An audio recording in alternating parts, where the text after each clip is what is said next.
आप सभी का हमारे YouTube एजुकेशनल चैनल में स्वागत है। आज हम पढ़ाने जा रहे हैं क्लास 10th यानी 10वां का हिंदी मीडियम का साइंस यानी विज्ञान और विज्ञान में भौतिकी और भौतिकी का चैप्टर होगा विद्युत धारा। तो आज हम शुरू करेंगे विद्युत धारा से, उनका टॉपिक शुरू होगा विद्युत धारा से। ठीक है, तो आइए पहले आते हैं इस विद्युत धारा में। टॉप चैप्टर का नाम आपका हो गया विद्युत धारा। अब इसको सुनिए। पहला है आवेश, जिसे आप चार्ज कहते हैं। आवेश का मतलब होता है किसी पदार्थ पर संचित ऊर्जा, लेकिन किसके कारण? आयन या इलेक्ट्रॉन के स्थानांतरण के कारण। आयन या इलेक्ट्रॉन के स्थानांतरण के कारण किसी पदार्थ पर संचित ऊर्जा को हम आवेश कहते हैं। जैसा कि खासकर जब एक वस्तु को दूसरे वस्तु के साथ रगड़ते हैं तो इलेक्ट्रॉन या आयन का आदान प्रदान हो जाता है, तो जिससे इलेक्ट्रॉन किसी से निकलेगा और किसी में जाएगा। ठीक है, किसी से निकलेगा किसी में प्रवेश करेगा, तो निकला हो तो भी चार्ज हो गया, नहीं निकला और जिसमें प्रवेश किया वो भी चार्ज हो गया, मतलब दोनों आवेशित हो गए। तो इसे ही कहते हैं आवेश। और आवेश को अब मुख्य रूप से आप दो भागों में बांट सकते हैं, धनावेश यानी पॉजिटिव चार्ज और दूसरा ऋणावेश जिसे निगेटिव चार्ज कहते हैं। तो जाहिर है कि जो इलेक्ट्रॉन का त्याग करेगा, जो इलेक्ट्रॉन का त्याग करेगा वो धनावेश कहलाएगा, और जो इलेक्ट्रॉन को ग्रहण करेगा वो ऋणावेश कहलाएगा। केमिस्ट्री से जानते हैं कि धनावेश का मतलब प्रोटॉन और ऋणावेश का मतलब इलेक्ट्रॉन। तो अगर प्रोटॉन की संख्या इलेक्ट्रॉन की संख्या से ज्यादा होती है तो वो धनावेश है, और यदि इलेक्ट्रॉन की संख्या प्रोटॉन की संख्या से ज्यादा होती है तो वो ऋणावेश। जैसे मान लीजिए सोडियम परमाणु है, तो परमाणु विद्युतीय रूप से उदासीन होता है, यानी इसमें जितना प्रोटॉन है उतना ही इलेक्ट्रॉन है। जैसा आप जानते हैं कि इसका परमाणु क्रमांक 11 है, यानी इसमें प्रोटॉन भी 11 है और इलेक्ट्रॉन भी 11। और जब ये अपना एक इलेक्ट्रॉन लॉस करता है यानी त्याग करता है तो Na आयन बन जाता है। इस पर हम प्लस दे देते हैं। यहां सोडियम परमाणु है और यहां सोडियम आयन हो गया, दोनों सोडियम है, लेकिन ये परमाणु है और ये आयन है। क्यों? क्योंकि यहां प्रोटॉन तो 11 ही रहेगा, लेकिन एक इलेक्ट्रॉन का लॉस कर दिया तो इलेक्ट्रॉन का हो जाएगा 10 हो जाएगा, यानी प्रोटॉन की संख्या इलेक्ट्रॉन की संख्या से एक ज्यादा हो गई, मतलब ये धनावेशित हो गया।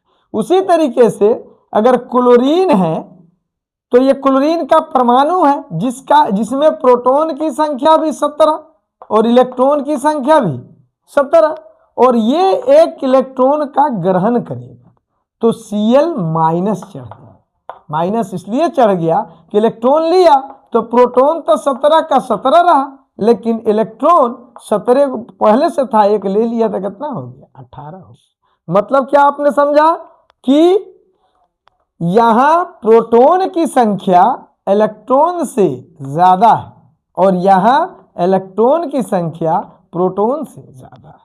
इसलिए यहां समझाया गया है कि धनावेश का मतलब कि वैसा आवेश जिसमें प्रोटॉन की संख्या इलेक्ट्रॉन से ज्यादा हो जाएगी तो धनावेश कहलाएगा, और जिसमें इलेक्ट्रॉन की संख्या प्रोटॉन से ज्यादा हो जाएगी तो ऋणावेश कहलाएगा। इसकी जो आकर्षण है इसको भी समझ लीजिए।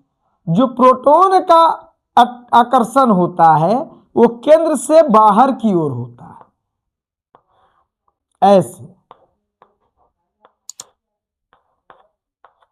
और जो इलेक्ट्रॉन का आकर्षण है, खिंचाव है, वो होता है केंद्र की ओर।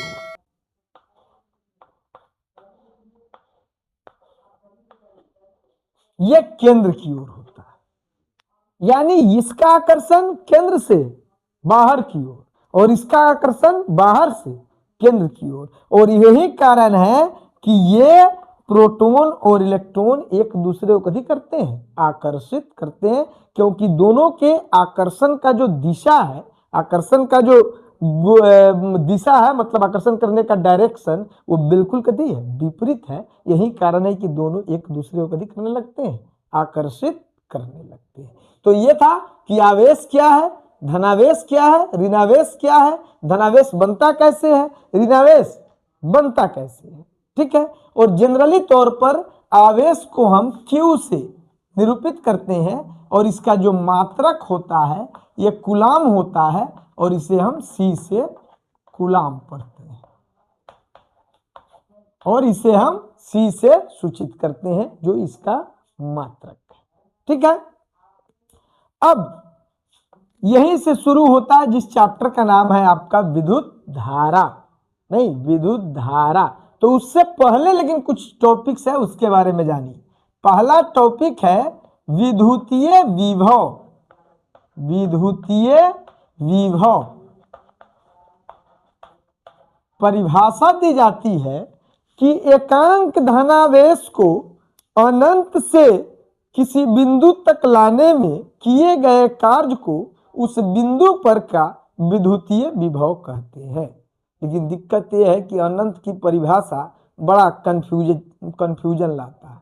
अनंत कहते किसे, यही खुद विचारणीय है। इसलिए अनंत से बेहतर ये कहिए कि किसी भी मुख्य स्रोत यानी रिफरेंस पॉइंट, किसी भी मुख्य स्रोत यानी एकांक धनावेश को किसी मुख्य स्रोत से किसी भी बिंदु तक लाने में किए गए कार्य को उस बिंदु पर का विद्युतीय विभव कहते हैं। जैसे मानते हैं कि यहाँ मुख्य सोर्स क्या है, Q है।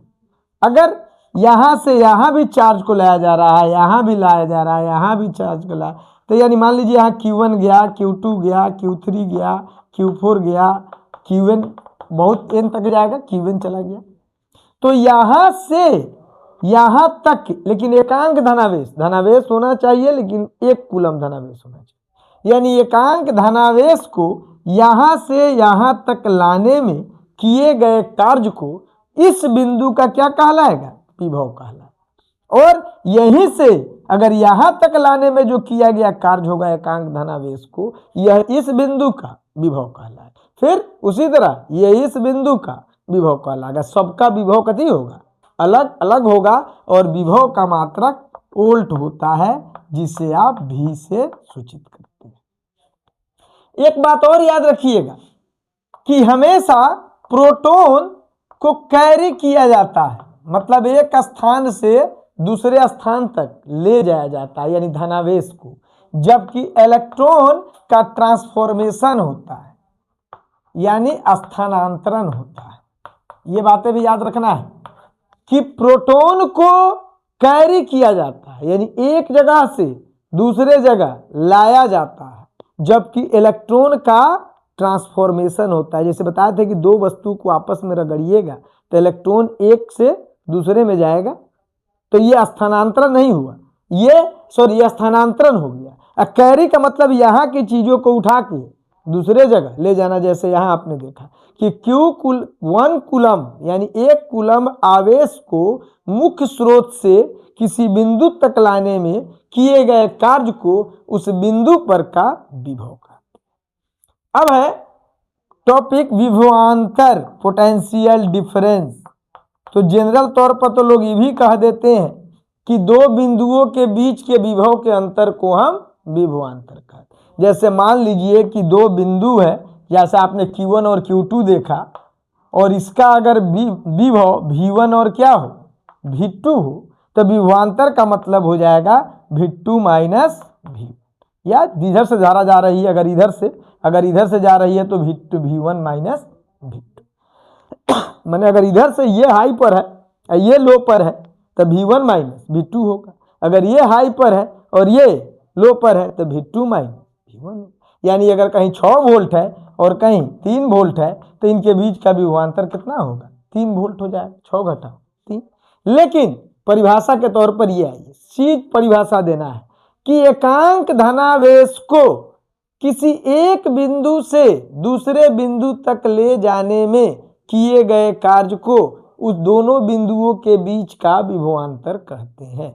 विभव और विभवांतर में इतना ही अंदर है कि विभव में बताना है कि मुख्य स्रोत से, और विभवांतर में सीधे एक बिंदु से दूसरे बिंदु तक।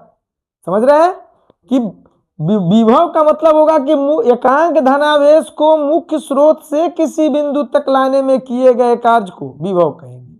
अब विभवांतर का है कि एक बिंदु से दूसरे बिंदु तक लाने में किए, एकांक धनावेश को एक बिंदु से दूसरे बिंदु तक लाने में किए गए कार्य को हम विभवांतर कहेंगे। यहां समझिए, यानी